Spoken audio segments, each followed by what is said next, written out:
micro-cheating. Tamaan na ang dapat tamaan. Yeah! Bato-bato sa langit! Tamaan ba kayo?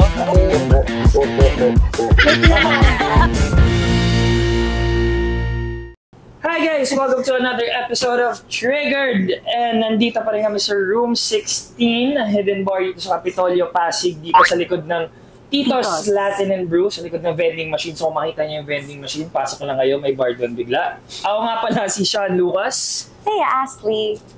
Vince Marcel. Hey. Jessica Fausto. Yes! Ano ang pag-uusapan natin today? Today, we're gonna talk about, mainit-init. Micro-cheating. Tamaan na ang dapat tamaan. Yeah! Bato-bato sa langit! Tinamaan ba kayo? Pero i-search muna natin.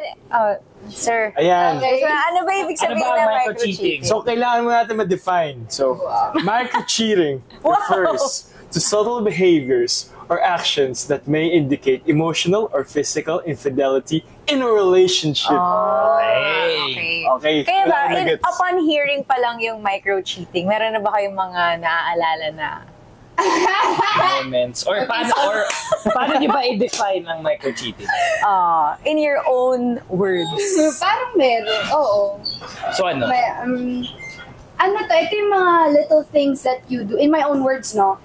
The little things that you do na parang kung malalaman ng partner mo, it'll hurt their feelings. Parang kung sinabi kasi cheating, usually iniisip parang yung mga liwa talaga, may gagawin kababalaghan, physical, may physical or touch. mag-elope sila, ganun. Pero parang micro-cheating is parang yung mga bagay na di mo naman naisip na cheating talaga, but it's still cheating. Parang it elevates there. Sa akin kasi, cheating is any act na binebetray mo yung trust ng partner mo. Kahit ano pa yan, kahit hindi physical. Ano pa hindi sinasadya? Joke lang. Okay. Joke lang. Patingin nung nasa phone mo. Joke lang, tawagin na natin si Jack.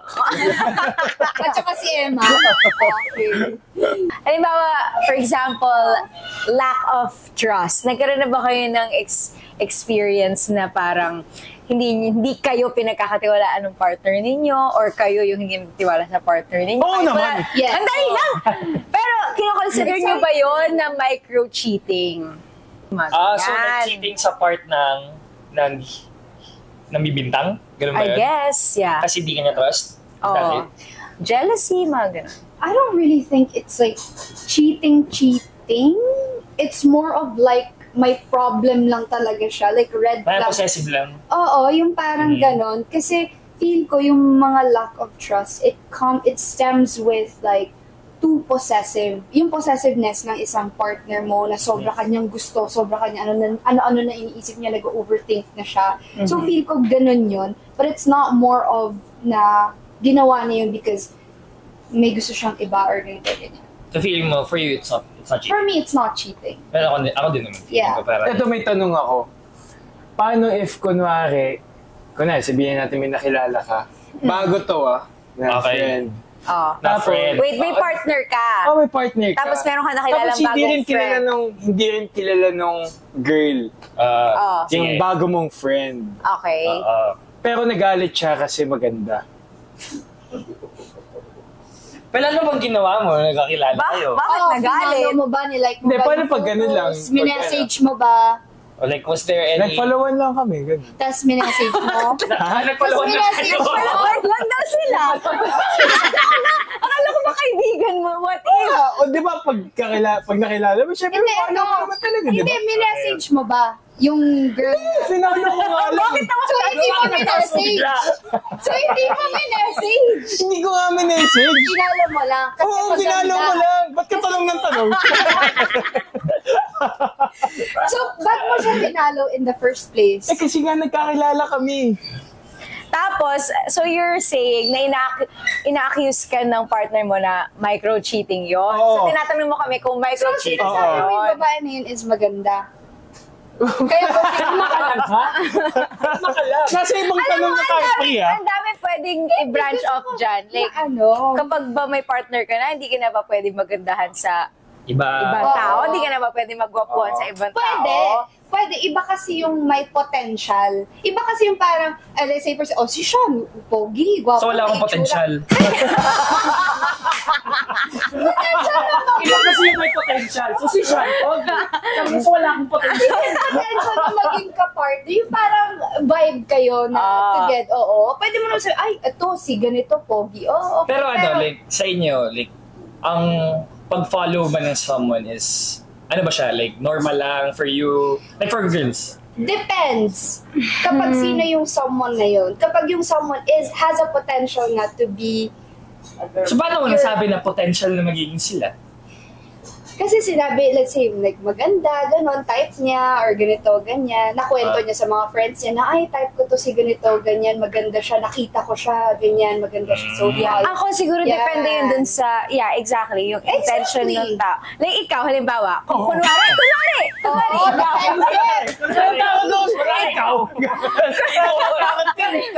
ikaw yung may finalo. Finalo mo si girl. Kunyari ba yun? Kunwari lang, kung yung thought mo is, tinatago mo siya from your partner, like, ayaw mo malaman ng partner mo na finalo mo to, for me, micro-cheating yun. Paano pag proud ka? Kaya dapat proud na lang tayo lagi. Uy, nakilala ko! Ito, pinalo ko. Maganda. Yan lang gawin mo. I think, sige, di okay na yun, I guess. Kausap ng Joma, love, may chicks so pinalo ko. Oo, diba? Ganon. Proud ka. Okay. Ayun, hindi micro-cheating yun kasi proud ka. Oo, so, Hindi, sinabi mo sa partner mo eh. Macro-cheating. Macro-cheating. Ay, So, macro-cheating. hindi na pala macros yung binibilang mo. Iba na yan.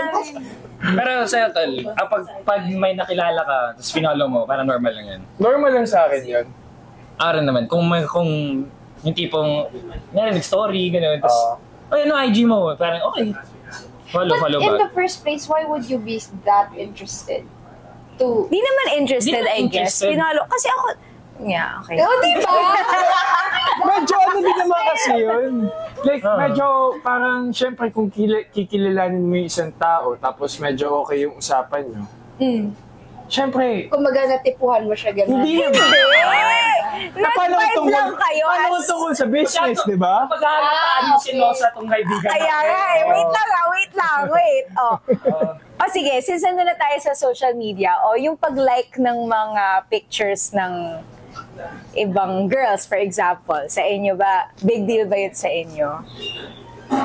Lalo na pag yung mga pictures na medyo, stuff. Sexy. Well, kung exclusively yun lang yung nilalike mo na naka-two-piece sila, medyo manyak ka na. Kung nilalike mo naman lahat, di ba? As in yung tipong, for the love naman, support ka, gano'n. Nag-post siya ng brand deal niya, like mo, gano'n. Tapos, Ala, kailangan ko pala i-like yung iba. Joke lang. wala, tumayin nila, nag-post siya kayo, na naka-English, like mo rin naman. For me, it's fine. O para sa inyo? For you, it's fine. Kayo. Ano? Ako medyo na-offend ako. Pag nagla-like ng bikini. Kapag nakikita ko na parang yun lang yung nasa feed mo. Ako din. Kasi parang ibig sabihin, gusto-gusto niya yung mga ganun. And feel ko parang nagsascout siya. Mo like yung mga bikini pics nila. Feel ko, okay lang pag friends kasi Pero pag if it's like, Random people. random girls. Ako paminsan nafa-flatter ko ganun. Pag may cute guy that likes my photo, like single ako, mafa-flatter ako, parang feel ko type niya ako or feel ko. Feeling mo lang yun. Tama ka yung feeling lang siya. Pero ayun, feeling ka lang naman. So baka ma-feel din yun kasi diba, girls, ganun, paminsan. Sometimes. Yeah. Ako siguro, yun. Siguro depende dun sa yung tao na nilalike mo yung photos. Like, if alam ko namang friend mo yan, kakilala mo yan. Pero kung random, tapos ang dami, parang, okay. Medyo off. Okay. Yun That's lang. fine. That's random. Respect. So, kailangan mo muna mag-slide ng story, tapos mag-conversation para magkakilala kayo, tapos pwede mo na i-like yung picture, gano'n. Ganon. Alam mo, ang galing mo nausap, no? Joke lang. Kaya nangangaliwat sa akin. Uy! Pakikat nga na. Joke mo yun! Jokester po kami dito. Ito, I think this one is interesting. Complaining about your partner to another person. I have something to say. I think another person, let's say for example, a person that you really trust, that's you and your partner are going through something. It's more of like asking for advice lang, ganun, what can we do about this? Ano sa tingin mo? Am I overreacting sa nangyari? Ganun. I think that's fine. Pero yung complaining, like, he's so stupid, he's ganito, ganyan, yung nakaka-degrade na, I don't think that's okay. And feeling ko, hindi din siya okay pag yung purpose mo is makakuha ng comfort sa tao na yun. Yeah. Totoo. Or like, makuha mo yung side nila, yung, I mean, yung simpatsya Sympathy. nila. Yes. Kasi you and your partner supposed to be, like, partners nga kayo, Dapat diba? you work together. hand in hand, ayun, you support each other, hindi kayo maghilaan pababa. Parang different naman ng ano eh, parang nagkakwento ka sa binabadmouth mo yung partner. Yes. Parang Yeah. iba yung sa, may ganito siya naman dapat kong gawin sa, ang bobo naman niya. Oo. Siya lang Magkaiba yun. iniisip niya. Ako may question ako. Like, sa inyo ba, comfortable ba kayo na, bawa, nag-away kayo ng partner nyo, tapos, hindi nyo pa siya nare-resolve. Tapos, kwinento na ng partner mo sa ibang tao dahil they're asking for help. Okay lang yun sa inyo? Or mas gusto nyo na i-try nyo muna i-resolve together, tas pwede lang ikwento pag tapos na? Depende sa sensitivity ng issue. Ako, siguro sa akin, okay lang. Kasi, ano eh, kunwari, hindi mo naman kontrolado. Ako, kunwari, yung partner ko, hindi ko kontrolado kung ano yung pangangailangan niya. Paano kung kailangan niya talaga ng ng tao Nakausap. na kausap. Siyempre, hindi ko naman kaya pigilan yun. Paano kung biglang, gusto ko pakamatay. Biglang ganun. Ay, Diba? okay. Oh, Easy lang. Hindi, kasi diba, merong mga, parang, may pinagdadaanan din yung mga relationship na yung isang partner, kunwari, na de-depress, dahil sa... May iba pa mga pinagdadaanan. Oo. Sa nangyari. So parang, para sa akin, kung ano yung mas ikakabuti ng isang tao, gawin niya na lang. Okay. As long as hindi mo nga dinidegrade, no? Hindi Oo, mo and for sure, kapag ano naman yun, may explain naman ng partner mo yun sa'yo. And kung open ka naman talaga na tao, maiintindihan mo din talaga yun. Parang okay, parang yung sinabi mo, parang okay lang. Kung kailangan naman talaga. Basta may trust lang din yung sa isa't isa na sa trusted mo lang din ng mga tao, sa mga taong tutulong talaga sa'yo, kung pagkalat. Ganun. Yes. Para at the end of the day, kailangan protektahan ba natin yung isa't isa. Kung tayo. Yeah. Diba, bro? Oh. Kayo. Kung tayo. Yes, if it's Wow. me, it will be. Go. Well, ako naman, kasi I think it's okay, pero kasi nag-open up lang talaga ako sa mom ko and sa isang best friend ko. Kapag medyo malalim talaga yung as in mom ko may alam yun. So I feel like it's okay. Basta Trusted people lang. Yeah. Trusted ng people. Pero depende rin sa sensitivity nga ng issue. Yes. Like if it's something na very petty. I mean, kung petty, okay lang. Pwede mo naman ikwento. Pero kung yung sobrang na sa inyong dalawa, parang sa atin muna. Yun. Okay, dun The tayo. next, flirtatious joking. Kasi may kaibigan din akong si Jack. Okay. Si kaibigan kong Jack, nagsiselos yung partner niya si Emma. Okay. Kasi sabi ni Jack, ganun lang daw talaga siya magbiro. Wala naman daw anything. Sample nga. Like, dyan. sample ng biro. Paisip na flirtatious joking. Excuse me. Grabe. Ganda mo naman ngayon, parang sarap mo. Hindi, joke lang.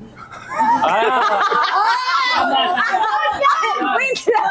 Flirtation ba yun? Ay, sorry. Hindi, kunwari, ito, may naisip ako. May naisip ako. Paano kung uwi mamaya? Gusto mo kami maghatid sa'yo? Yan! Kisa naghahatid. Alam niya talaga. Tama. Pero hindi ko ginagawa yun, ha? Example lang. Tama. So, Eme! Mga ganun. Yung mga ganun. Ano opinion niyo sa ganun? Ako, ayoko nun. Ayoko talaga. Pass ako din. Ayoko din. So, ayaw Joke lang naman eh. Hindi, joke lang.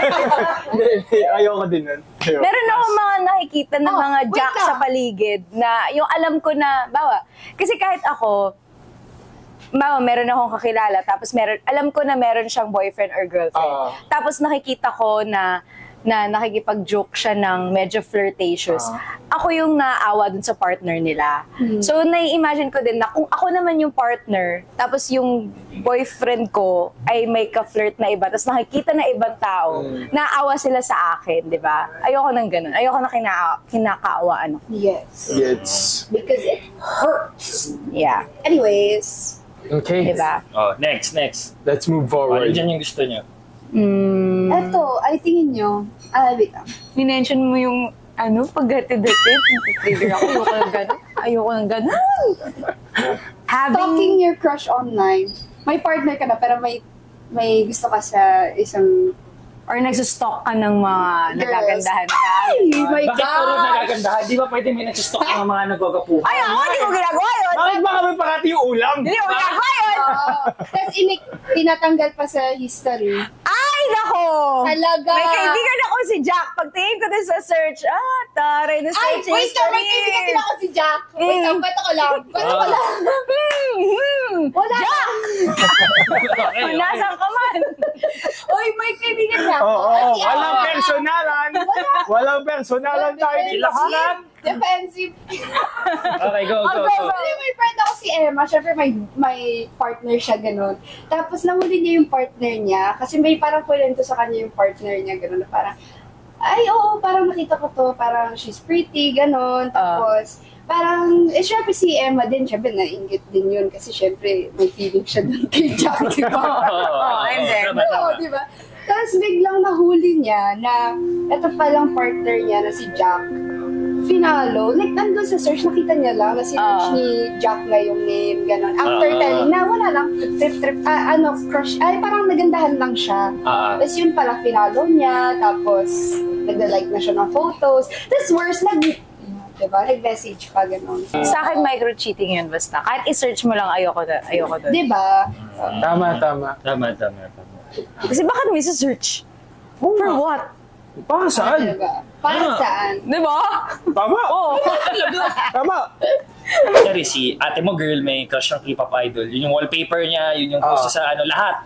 Tapos nagsiselo si guy. O, diba? So, pag babae, okay lang. Pag kami hindi. Ay, Sandali lang, di ba? Nag-iisip pa eh. Or kayo, personal experience ninyo na have you ever micro-cheated, you think? Oo? Paano pag yung partner mo nagkaroon ng instance of micro-cheating? Papatawarin niyo ba o hindi?